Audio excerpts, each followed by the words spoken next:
En suédois, Stockholm est surnommée la beauté sur l'eau. Un survol de la capitale royale permet de comprendre que ce nom n'est pas usurpé. La ville a été construite sur une quinzaine d'îles reliées entre elles par des ponts et des passerelles, et il est impossible de se promener dans Stockholm sans passer par au moins l'un de ces passages. L'eau constitue en effet un tiers de la surface générale de la ville, et les nombreux bateaux de plaisance, ferries et voiliers naviguant jusqu'au cœur même de la cité contribuent à faire de Stockholm un endroit à l'ambiance toute particulière.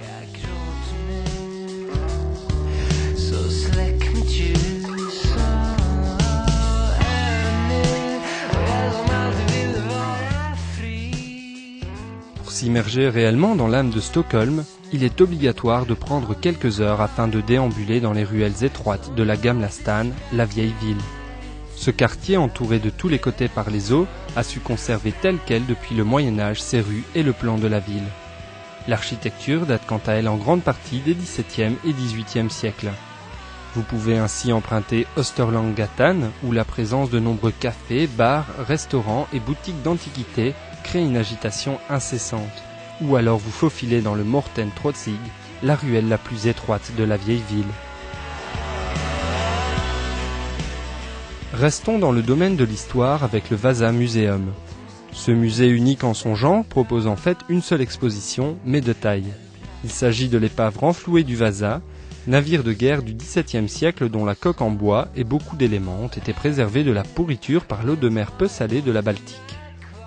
La construction de ce vaisseau royal avait duré 4 ans et nécessitait l'abattage de plus de 1000 chênes. Le jour de l'inauguration, en 1628, le Vasa ne parcourut que 300 mètres avant de basculer et de sombrer corps et biens. Le navire fut renfloué en 1961 et après 30 ans de travail, la coque et les sculptures magnifiquement rénovées trouvaient leur place dans le nouveau musée.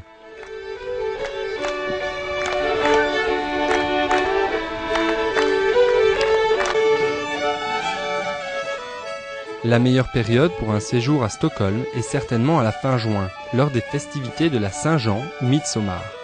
À cette occasion, on décore des mâts avec du feuillage et des fleurs. Ce sont généralement les femmes et les jeunes filles qui s'en occupent. Ensuite, tout le monde danse autour du mât sur la cadence entraînante de la musique folklorique. En ville aussi, de nombreux groupes défilent en costumes traditionnels.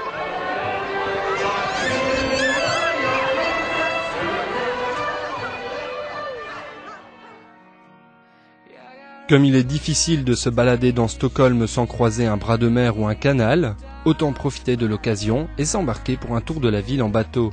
C'est une manière fort agréable de découvrir la capitale suédoise et de profiter d'une vue imprenable sur tous les édifices célèbres de la ville. Vous pouvez également monter à bord d'un steamer pour une excursion vers les îles de l'archipel. Quand la mer est belle, les voiliers sortent en grand nombre et vous aurez peut-être l'occasion de croiser quelques superbes modèles anciens.